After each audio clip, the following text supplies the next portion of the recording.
What's going on, guys? I'm your host Twan and we are back with another video. And today it's LSC chapter 406. Let's lock in, shall we? The chapter picks up where we left off, with GESTELLA informing everyone that Greg and Mia and Rue hate humans and they feel like they're unnecessary to the world. They believe that it's too many people in the world and at least 1/3 of the unawakened population should die. This storyline is starting to sound a little familiar, gang. I'm not gonna lie to y'all. Hearing this leaves Ji-Woo in shock, because at one time he was unawakened. She then goes on to say Eudora believes that awakeners should rule over the unawakened, and that society should be strictly divided into classes, and if given the chance, he'd rule over the world as his new king. We then see a photo of Caden in the background, like, yeah, that'll never happen. We then find out that outside of growing stronger and gaining more power, no one knows what Garrot's intentions are.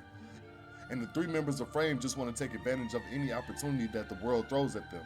Viramonte and his family, on the other hand, wish to keep the unawakened around simply because they want to maintain the balance of the current system.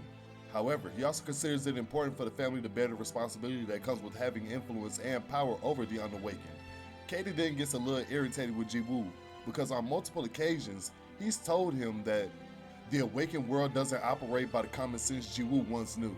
It's just like in our world. Anytime someone gets money or power, they look down on those who are weaker or poor. It's nothing new, so Ji-Woo should have known better.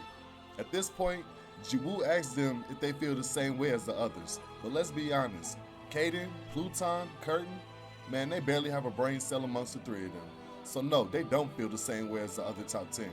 Ji-Woo then asks, well, what do they want? Caden goes on to say he wants to get stronger. Curtin says to live in peace. Pluton says to whoop Caden's ass once and for all. And I'm not gonna lie, they genuinely need to run that fade after that. Ji-Woo, after hearing this, runs up to them and gives them a massive bear hug. But remember, Ji-Woo has gotten way stronger, so they can't break free of his hugs. By the time they get away from Ji-Woo, it's midnight.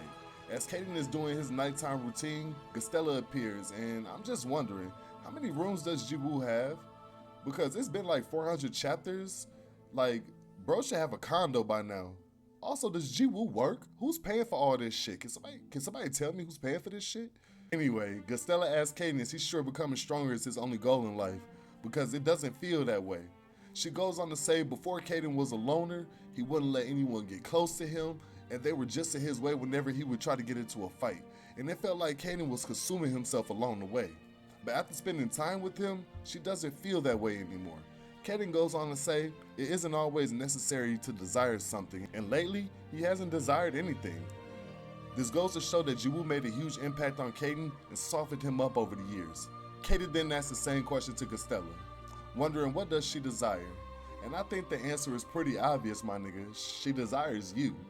She goes on to say she forgot what it's like to desire something because she always gets what she wants. Caden then goes on to tell her, well, when she does remember, make sure to tell him so he can help her fulfill that desire.